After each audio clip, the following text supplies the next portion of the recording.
بسم اللہ الرحمن الرحیم۔ السلام علیکم ورحمۃ اللہ وبرکاتہ۔ کیا آپ اس جلیل القدر صحابی کے متعلق کچھ جانتے ہیں؟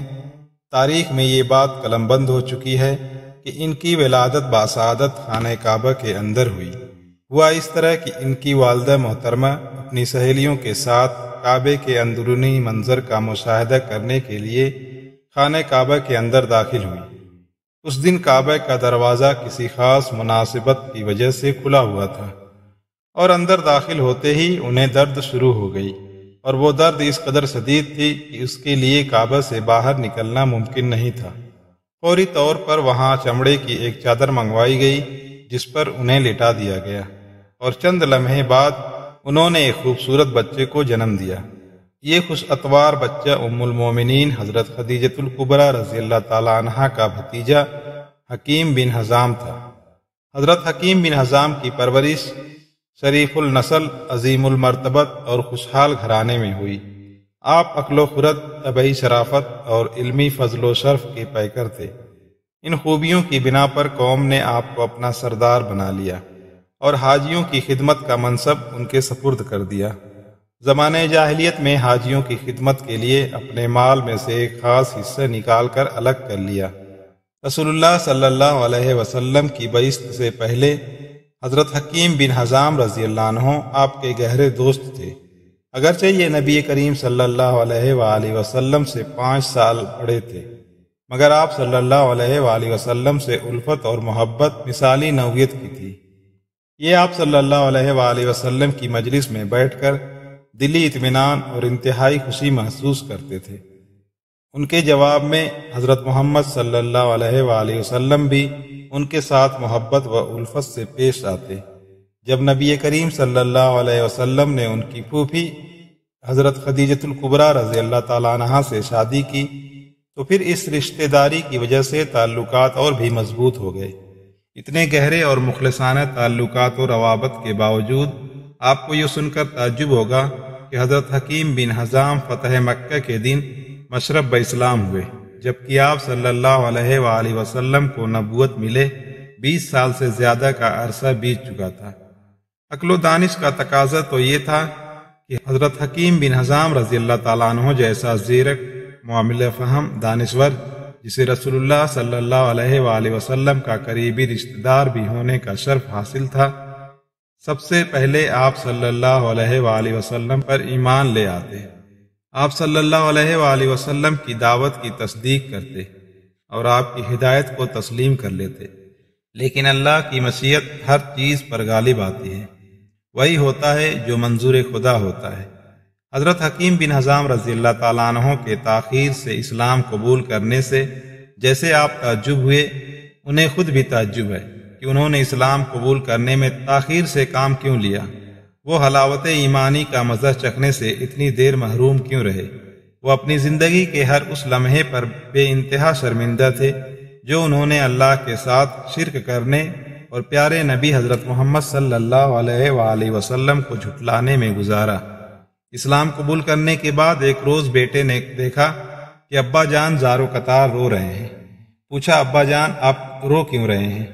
فرمایا، بہت سی باتیں ہیں بیٹے، ہر بات پر مجھے رونا آتا ہے۔ پہلی بات تو یہ ہے کہ میں نے اسلام قبول کرنے میں تاخیر سے کام لیا، جس کی بنیاد پر درجات اور خیر و بھلائی کے حصول سے محروم رہا۔ اب میں زمین کے وزن کے برابر بھی خالص سونا راہ اللہ میں خرچ کروں تب بھی ان درجات کو نہیں پہنچ سکتا جن پر پہلے اسلام قبول کرنے والے فائز ہو چکے ہیں۔ دوسری بات یہ ہے کہ اللہ تعالیٰ نے مجھے بدر اور احد کی غزوات سے بچا لیا، اور میں نے اپنے دل میں فیصلہ کر لیا تھا کہ میں آج کے بعد رسول اللہ صلی اللہ علیہ وآلہ وسلم کے مقابلے میں قریش کی کوئی مدد نہیں کروں گا، اور کسی بھی مارکے میں حاضر ہونے کے لیے مکہ سے باہر پاؤں نہیں رکھوں گا۔ لیکن پھر مجھے قریش کی مدد کے لیے کھینچ کر باہر لایا گیا اور مجھے مجبور کر دیا گیا کہ میں قریش کی ہمنوائی کروں۔ تیسری بات یہ ہے کہ جب میں نے اسلام قبول کرنے کا ارادہ کیا تو میری نظر سرداران قریش کی طرف اٹھتی تو میں یہ سوچتا کہ یہ مجھ سے عمر میں بڑے ہیں، اپنی قوم پر ان کا روب و دبدبہ بھی ہے، قریش میں ان کو عزت کی نگاہ سے دیکھتے ہیں۔ ان خیالات کے آتے ہی میرا ارادہ بدل جاتا اور پھر میں قریش کے شانہ بشانہ کھڑا ہو جاتا۔ کاش کہ میں نے ایسا نہ کیا ہوتا، ہمیں تو ہمارے آباء و اجداد اور بڑوں نے ہلاک کر دیا۔ بیٹا بتاؤ پھر میں کیوں نہ روؤں؟ جس طرح ہم حضرت حکیم بن حزام رضی اللہ عنہ کے تاخیر سے اسلام قبول کرنے پر تعجب کنہ اور محو حیرت ہیں، جس طرح وہ خود تاخیر سے اسلام قبول کرنے پر متعجب ہی نہیں بلکہ نادم و پریشان ہیں، اسی طرح نبی کریم صلی اللہ علیہ وسلم کو بھی بہت تعجب تھا کہ حکیم بن حزام رضی اللہ عنہ جیسے زیرک اور دانشمند انسان پر اسلام کی خوبیاں مخفی ہیں، وہ اللہ کے دین میں داخل ہونے میں سبقت نہ کر سکے۔ فتح مکہ مکرمہ کے دن ایک رات رسول اللہ صلی اللہ علیہ وسلم نے اپنے جانثار صحابہ کرام رضی اللہ عنہم سے ارشاد فرمایا، مکہ میں 4 ایسے اشخاص موجود ہیں، میں ان کے شرک سے بیزار اور ان کے اسلام قبول کرنے میں دلی رغبت رکھتا ہوں۔ صحابہ کرام رضی اللہ عنہم نے عرض کیا، یا رسول اللہ صلی اللہ علیہ وسلم وہ کون ہیں؟ آپ صلی اللہ علیہ وسلم نے فرمایا، عتاب بن اسید، جبیر بن مطعم، سہیل بن عمرو اور حکیم بن حزام رضی اللہ عنہ۔ اللہ نے ان پر فضل کیا کہ وہ چاروں ایک ساتھ اسی رات مسلمان ہو گئے جب رسول اللہ صلی اللہ علیہ وسلم فاتح کی حیثیت سے مکہ معظمہ میں داخل ہوئے تو آپ صلی اللہ علیہ وسلم نے یہ اعلان کروا دیا کہ جو اس بات کا اقرار کرے کہ اللہ کے سوا کوئی معبود حقیقی نہیں اور محمد صلی اللہ علیہ وآلہ وسلم اللہ کے بندے اور رسول ہیں، وہ آج امن میں ہوگا، اسے کچھ نہیں کہا جائے گا۔ جو خانہ کعبہ کے پاس بیٹھ جائے اور اپنے ہتھیار نیچے رکھ دے وہ بھی امن میں ہوگا۔ جو اپنے گھر میں پناہ لے اور دروازہ بند کر کے بیٹھ جائے وہ بھی امن میں ہوگا۔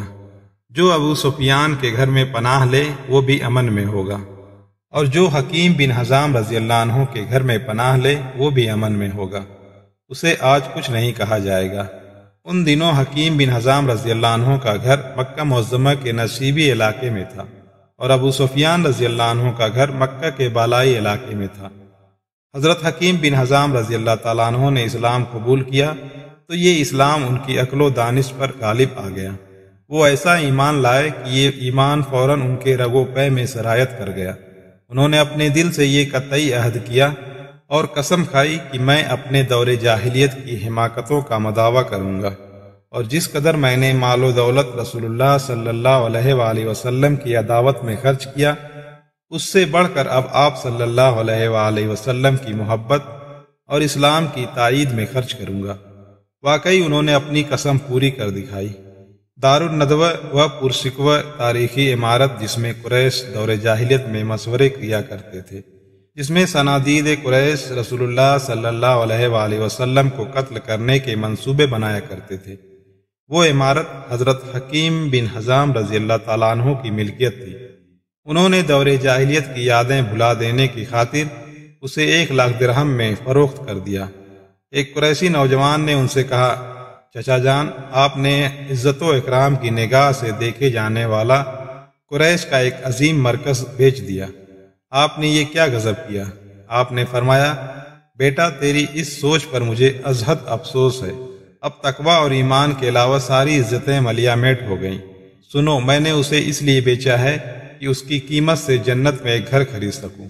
میں تجھے گواہ بنا کر یہ اعلان کرتا ہوں کہ میں نے ساری رقم اللہ کی راہ میں خرچ کرنے کے لیے وقف کر دی ہے۔ اسلام قبول کرنے کے بعد حضرت حکیم بن حزام رضی اللہ تعالیٰ عنہ نے حج کیا اور اپنے ساتھ 100 صحت مند اور موٹی تازی اونٹنیاں لی اور ان پر خوبصورت اور قیمتی کپڑے ڈالے تاکہ اور زیادہ دیدہ زیب معلوم ہو، اور سب اونٹنیوں کو اللہ کی راہ میں قربان کر دیا۔ دوسرے حج میں وقوف عرفات کے دوران 100 غلام جن کی گردنوں میں چاندی کے کڑے ڈالے ہوئے تھے، ان سب کی آزادی کا اعلان کر دیا۔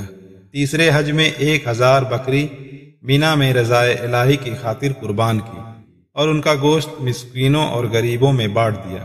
غزوہ حنین کے بعد حضرت حکیم بن حزام رضی اللہ تعالیٰ عنہ نے رسول اللہ صلی اللہ علیہ وآلہ وسلم سے مال غنیمت مانگا، آپ صلی اللہ علیہ وآلہ وسلم نے دے دیا، پھر مانگا، آپ صلی اللہ علیہ وآلہ وسلم نے اور زیادہ عطا کیا، یہاں تک کہ 100 اونٹ ہو گئے۔ آپ ابھی نئے نئے مسلمان ہوئے تھے۔ رسول اللہ صلی اللہ علیہ وآلہ وسلم نے ارشاد فرمایا، اے حکیم، یہ مال بڑا ہی دل فریب ہے، جو دلی قناعت کے ساتھ اسے حاصل کرے اس میں برکت ڈال دی جاتی ہے، اور جو اسے طمع و لالچ کے ساتھ حاصل کرے تو اس سے برکت اٹھا لی جاتی ہے۔ وہ اس شخص کی طرح ہو جاتا ہے جو کھاتا ہے پر کبھی سیر نہیں ہوتا۔ یاد رکھو، دینے والا ہاتھ لینے والے ہاتھ سے بہتر ہے۔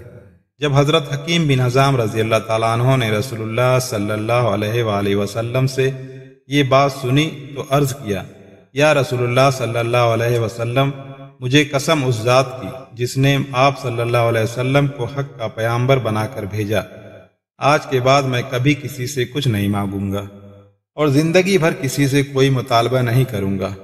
حضرت حکیم بن حزام رضی اللہ عنہ نے یہ قسم پوری کر دکھائی۔ حضرت ابو بکر صدیق رضی اللہ تعالیٰ عنہ نے اپنے دور حکومت میں کئی بار بیت المال سے حصہ دینے کے لیے حضرت حکیم بن حزام رضی اللہ عنہ کو بلایا، انہوں نے اپنا حصہ لینے سے انکار کر دیا، یہاں تک کہ فاروق اعظم رضی اللہ عنہ نے ارشاد فرمایا، لوگوں گواہ رہنا، میں نے بار بار حضرت حکیم بن حزام رضی اللہ تعالیٰ عنہ کو بیت المال سے اپنا حصہ لینے کے لیے بلایا، لیکن انہوں نے ہر بار اپنا حصہ لینے سے انکار کر دیا۔